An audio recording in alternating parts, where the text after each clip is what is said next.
जी अस्सलाम वालेकुम। मैं गुलाम मुर्तज़ा ज़फ़र कनाडा से रोशन टीवी के लिए रोशन तारीख़ के सिलसिला में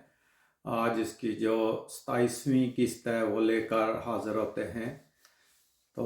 अभी हम ज़िक्र कर रहे हैं तारीख़ हिंदुस्तान का, जिसमें मुग़लिया जो दौर है उसको हम कवर कर रहे हैं और अकबर तक हमने इससे पहली किस्तों में जो है ना वो कवर किया है। तो उसके बाद जब अकबर फौत हो जाता है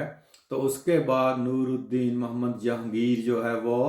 तख्त पर बैठता है। सलीम जिसका नाम था, तो वो लक़ब अख्तियार करता है नूरुद्दीन मोहम्मद जहांगीर, जो 1605 से 1627 तक कोई 22 साल हुकूमत करता है। तो जिस तरह पहली पिछली किस्त में भी बताया कि इसके और अकबर के इख्तलाफात हो गए थे, क्योंकि अकबर जो है वो अपने पोते खुसरो को, जो जहांगीर का बेटा था, उसको तख्त नशीन करना चाहता था या वली अहद बनाना चाहता था। क्योंकि खुसरो जो है वो अकबर की जो मजहबी दीन इलाही वाली बात थी और वो लिबरल था, उसको वो पसंद करता था और जहांगीर उसको पसंद नहीं करता था। तो इस वजह से जहांगीर को ख़तरा हो गया था कि शायद ये मेरा बाप जो है ये मेरे बेटे को, खुसरो को जो है ना वो तख्त पर बैठा दे। तो वो फिर सुलह सफाई पहले तो इसकी सौतीली माँ जो थी सलीमा बेगम, उसने करा दी थी। और फिर भी कहते हैं कि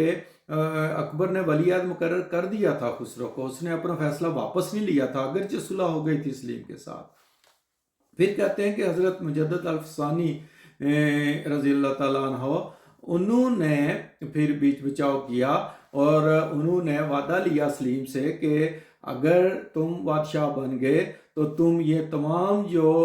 गैर इस्लामी अहकामात दिए हैं अकबर ने, ये ख़त्म करोगे और ये जो दीन इलाही वाला मामला है इसको ख़त्म करोगे और इस्लामी रवायात और इस्लामी कवानीन जो हैं वो आप नाफज करोगे। तो अकबर ने चूँकि ये नहीं सुनते थे वो हज़रत मुजद्दद अल्फ़सानी की भी, तो जहांगीर ने वादा किया और उसने अमल भी किया बाद में वैसे उसके ऊपर। अब देखें कि वक्त के मुजद्दद थे हज़रत मुजद्दद अल्फ़सानी, और जिस तरह हर सदी के सर पर मुजद्दद ने आना था, तो ये भी खुदा के एक बरगज़ीदा बुज़ुर्ग और मुजद्दद थे, वली अल्लाह थे। तो उन्होंने फिर अकबर से कहा कि तुम जो है वो खुसरो की जगह जहांगीर को वली अहद जो है ना वो मुकर्रर करो। तो उसने फिर मान लिया था, फिर जहांगीर को वली अहद उसने मुकर्रर कर दिया था, अपनी तलवार भी दे दी थी और सब उमरा को कहा था कि मेरे बाद जहांगीर की ही जो है ना वो बैत करना और इसकी जानशीनी जो है ना वो करना। तो उसके बाद जो है ना वो जब ये जानशीन हुआ तो उस वक्त 38 साल इसकी जो है ना वो उम्र थी, और शराब नोशी वगैरह तो करता ही था, मगर इसने ये किया कि उसके बाद देखेंगे खुद बहुत शराब पीता था, मगर इसने शराब पे पाबंदी लगा दी, क्योंकि इसने वादा किया हुआ था हज़रत मुजद्दिद अल्फ़सानी से। और फिर इसने वो तमाम कानून वापस कर दिए जो इसके बाप ने बनाए थे, जिस तरह गाय नहीं ज़बह करनी या और जो है ना वो जो कानून उसके थे वो सारे ख़त्म करा दिए जो दीन इलाही के सिलसिला में अकबर ने जारी किए थे। तो लेकिन इसने किया कि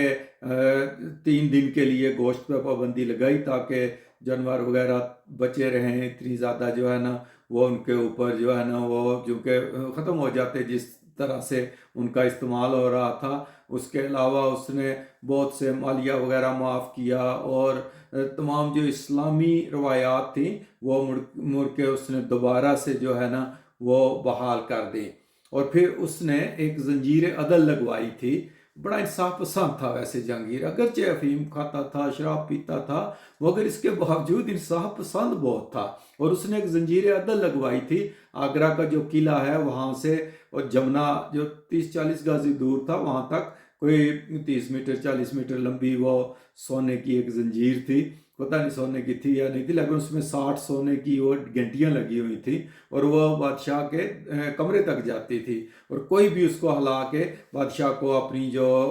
सरगुज़श्त है वो बयान कर सकता था। तो जहांगीर को तख्त नशीन होते ही कोई बाकी ज़्यादा तो नहीं, क्योंकि एक्सपेंशन तो कर चुका था अकबर, और अकबर ने अपनी सरहदें پورے ہندوستان کابل تک جو ہے نا وہ پھیلا لی تھی، وہ ہم پہلے بیان کر چکے ہیں۔ مگر جب بھی ایک سلطان فوت ہو جاتا ہے یا ایک حکمران یا شہنشاہ، تو کچھ لوگ بغاوت پھر کر دیتے ہیں، جس طرح میواڑ کے راجہ نے بغاوت کی تھی، اس کا بھی قلع کما کیا جو ہے نا وہ جہانگیر نے، بنگال والوں نے سر اٹھایا تھا اس کا بھی کیا۔ مگر سب سے مشکل جو پیش آئی وہ جہانگیر کو اپنے بیٹے اسی خسرو سے آئی، کیونکہ خسرو یہ سمجھتا تھا کہ میرے باپ نے میرا حق چھین لیا ہے، دادا نے تو مجھے جانشین بنایا تھا، مگر میرا باپ جو ہے نا اس نے مجھے اقتدار نہیں دیا۔ تو خسرو کو 10,000 کی فوج لے کر جو ہے نا وہ چڑھائی کر گیا تھا لاہور کے اوپر۔ تو اس وقت جہانگیر خود جو ہے نا یہ باہر تھا، لاہور سے آگرہ تھا، اور جو لاہور کا اس کا حکمران تھا وہ بھی کشمیر کی طرف جا رہا تھا اس وقت۔ تو جب ان کو پتہ چلا تو وہ بھی واپس آ گیا کشمیر جانے سے، اور اس نے بھی مقابلہ کیا خسرو کا۔ ادھر یہ خود بھی واپس پہنچ گیا، آ گیا آگرہ سے فوراً حرکت کر کے جو ہے نا جہانگیر۔ تو یہ بھی جو ہے نا وہ اس وقت ذرا آسان ہو گیا تھا، کیونکہ جس طرح شیر شاہ سوری نے سڑکیں بنوا دی تھی، جی ٹی روڈ بنوا دی تھی، تو اب نقل و حرکت تھوڑی سی آسان ہو گئی تھی، جلدی پہنچ سکتے تھے۔ تو کافی مقابلہ ہوا ان کا، جلندھر کے قریب بیروال جگہ ہے کوئی، وہاں ہوا۔ اس نے خرم نے لاہور کے دروازوں کو آگ لگا دی تھی اور کافی اس نے تباہی مچائی تھی، مگر پھر شاہی فوجوں کا مقابلہ نہ کر سکا، اور خرم بھاگ گیا تھا، مگر دریائے چناب کراس کرتے ہوئے شاہی فوجیوں نے اس کو گرفتار کر لیا تھا اور پکڑ کر پھر جہانگیر کے سامنے پیش کیا تھا۔ تو کہتے ہیں کہ جہانگیر نے پھر بڑا بھیانک،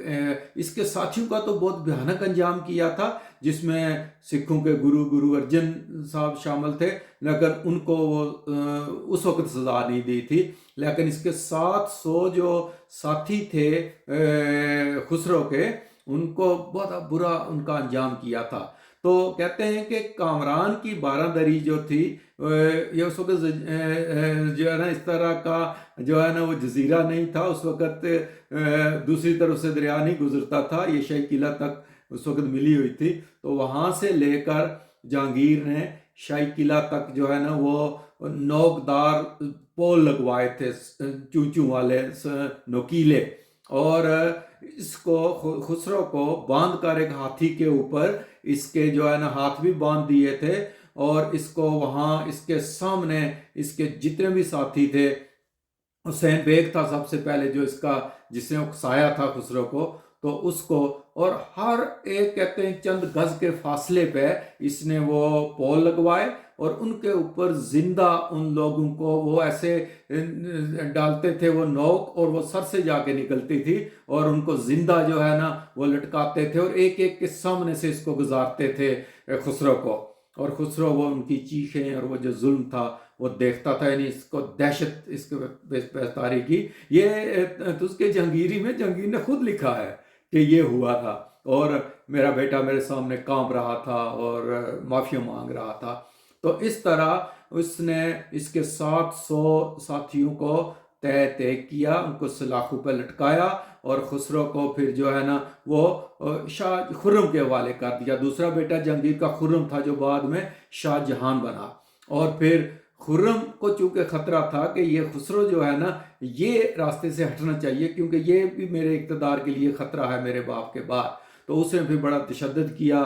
کچھ کہتے ہیں کہ جہانگیر نے خود اس کی آنکھیں جو ہے نا وہ اندھی کر دی تھی خسرو کی، کچھ کہتے ہیں کہ شاہ جہان نے کی تھی اور پھر قید میں ڈال دیا تھا۔ اس وقت مارا نہیں تھا خسرو کو، مگر بعد میں شاہ جہان نے کہتے ہیں کہ تشدد کر کے تو مار دیا جو ہے نا وہ خسرو کو۔ پھر کہتے ہیں کہ نور جہاں کا بھی جو مہر النساء تھی، وہ آگے اس کا ذکر کرتے ہیں، اس نے بھی شاہ جہان کی پشت پناہی کی کہ تاکہ خسرو کو تو مکائے نا۔ تو اس طرح جہانگیر کے جو بیٹے تھے، ایک خسرو تھا، اور خسرو کی ماں جو تھی نا ماں بیگم جو ہے نا، اس کا جو ہے نا شاہ بیگم کا نام دیا گیا تھا، یہ بھی ایک ہندو راجکماری تھی، اس کے وطن سے یہ پیدا ہوا تھا خسرو۔ تو وہ بیچاری تو اتنی دل برداشتہ ہوئی تھی کہ اس نے تو زہر کھا کے خودکشی کر لی تھی، اس کو پتہ تھا میرے بیٹے کا انجام کیا ہوگا، اور وہ دیکھنا نہیں چاہتی تھی کہ میری آنکھوں کے سامنے، کیونکہ اگر ہو سکتا ہے کہ جہانگیر اس کے سامنے بھی یہ سارا اشر کرواتا اس کے بیٹے کا، تو اس بیچاری نے خودکشی کر لی تھی۔ اور اس کے بعد جو تھا یہ जो खुर्रम था, ये खुर्रम जो है एक और बीवी थी जहांगीर की, ये उसके वतन से था, और वो भी जो है ना राजा उदय सिंह की बेटी थी, जिसको जो है ना वो इसने लक़ब दिया था बाद में। तो वो जब इसने शादी की तो उसको फिर इसने उसमें से ये पैदा हुआ था खुर्रम। तो खुर्रम जो है ये दूसरा बेटा था जो शाहजहां बना बाद में। और इसकी वालदा जो थी वो बड़ी समझदार थी, और उसने जो है ना वो खुर्रम को पहले तो बचाए रखा, मगर बाद पहले कहते हैं कि नूरजहां की भी, और नूरजहां का उसके बाप का, और आसफ जहाँ जो था नूरजहां का भाई, इसका भी शाहजहां की तरफ ही रुझान था कि ये खुर्रम ही जो है ना ये बनेगा बादशाह। मगर बाद में फिर हालात बदलते गए, क्योंकि नूरजहां की कोई अपनी औलाद नहीं थी, और उसकी जो पहले खामन में से बीवी थी, बेटी थी एक लाडली बेगम, उसके साथ फिर शाहजहां का एक और बेटा था शहरयार, उसकी शादी हो गई थी। तो इस तरह फिर जो है ना वो इनके जो थे मफादात वो बदल गए। यानी आसफ जहाँ भाई था नूरजहां का, उसका दामाद खुर्रम था जो शाहजहां बना, और जो नूरजहां थी महरुन्निसा, उसका जो दामाद था वो जहांगीर का दूसरा बेटा शहरयार जो है ना वो था, और एक और भी बेटा था परवेज। तो ये सारे बेटे आपस में बहुत लड़े जो है ना, सब ने एक दूसरे को तय तय किया, सब ने बगावत की जो है ना बारी बारी जो है ना वो जहांगीर के खिलाफ, और सब ही इक़्तिदार के लिए दस्तो गिरेबान जो है ना वो होते रहे, मगर आखिर पे फिर कामयाब शाहजहां ही हुआ था, खुर्रम ही हुआ था। तो फिर अब आगे जो है ना अगली किस्त में हम ये जिक्र करेंगे कि ये जो बगावत की थी खुसरो ने, तो उसके बाद फिर गुरु अर्जन के साथ जो है ना वो क्या वाक़या पेश आया। गुरु अर्जन देव जी जो चौथे गुरु थे सिखों के, तो उनको क्यों गिरफ्तार किया और उनको क्यों मारा फिर जहांगीर ने, आखिर इसकी वजह क्या हुई थी। तो ये फिर अगली किस्त में हम जो है ना वो बयान करते हैं कि इसकी बीवियां कौन कौन सी थी जहांगीर की, और किस बीवी का क्या रोल था, और नूरजहां के साथ फिर शादी कैसे हुई थी जो है ना वो जहांगीर की, और फिर ये जो गुरु अर्जन वाला वाक़या है ये इससे अगली किस्त में जो है ना वो फिर बयान करते हैं।